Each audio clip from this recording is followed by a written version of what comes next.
Hayya akkam jirtu nagaan rabbii isiniif haa baay'atu akkuma isin beektan DV Lotteriin bara 2027 Oktoobarii 16 jalqaba jedhamee yaadamee ture weebsaayitii isaanii irratti poost godhanii turanii anis akkuma kana information isin qaqqabsiiseen ture haa ta'u malee keejii sababni isaa hin beekamneedhaaf guyyaa har'aa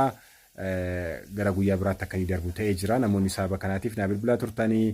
barreessaa turtanii koomentii jalatti illee yaadota adda addaa kaasaa turtanii teelegiraamiidhaan naa barreessaa turtanii yaadota adda addaa kaasaa turtanii so ammallee kanan ashur isin gochuu barbaadu hanga amma saayitii ammaa kanatti DV Lotteriin guutamaan jiru linkiinsaa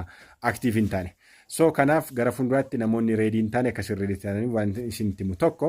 namoonni suuraa keessanitti ergaa jirtan suuraa keessan dhiyeenya leetestii kan ta'e qabaachuu qabdan suuraa ji'a asitti kaatan yoo ta'e gaarii ta'a baakgiraawundiin isaa adii ta'uu qaba saayiziin isaallee akka kanadha horizontalii 600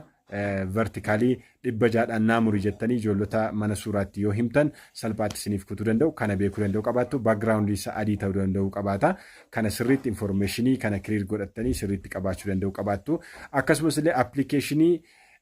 USD Green Card Photo kan jedhu kan immoo Tools kan jedhu kanan dura TikTok koorasiniif kan ture dhaqxanii sanarraallee ilaaluu danda'u qabaattu sanaan cheek godhachuu dandeessu footoo keessan sirrii moo sirrii miti kan jedhudha inni kabiraan suuraan keessan baakgiraawundii isaa adii ta'uu danda'u qabaata kan dhiyeenyaa ta'uu qaba jedhee isinitti meera inni kabiraan appilikeeshin fiin $1 dirqama akka ta'e kanan dura isinitti meera ammallee dirqamadha weebsaayitii isaanii irra poosti ta'ee jira inni sadaffaan paaspoortiin hin barbaachisu wanti jedhamu hanga ammaatti wanti kiliir ta'e tokko illee jiraatu sababiin isaas maaliif weebsaayitii isaanii irratti USA Diversity Viizaan kun as ba'ee yookaan immoo barreeffamaan paaspoortiin hin barbaachisaa jedhee waan barreessin qabu namoonni expectation isaanii yaada dhuunfaa isaanii ilaalcha mataa isaanii gara miidiyaatti fidanii haasa'aa waan jiraniidhaaf sana hin barbaachisu jedhee isinitti himu because an information itti namanne kan ijji koon argine kan sirriitti ofii dubbisee hin argine isinitti himu because na komachuu waan dandeessaniif bor kanaaf paaspoortiin hin barbaachisu kan jedhamu hanga ammaatti waan adda ba'e kan jiran beekuu danda'u qabaattu inni sadaffaan namoonni haadha manaaf abbaa manaa taatan akkamittiin guunna jettanii kan nagaafattan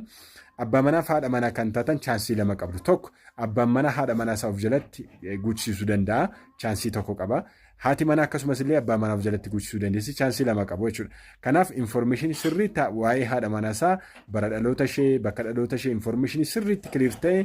guutuu fi danda'u qabaata of jalatti gaafa guutu isheen illee akkuma kana abbaa manaa ishee of jalatti guutuu dandeessi ijoollee qabu yoo ta'e illee ijoollee isaanii akkuma kana of jalatti guuchisuu ni danda'u kanaaf haati manaaf abbaa manaa namoonni meerii taatan chaansii lama qabdu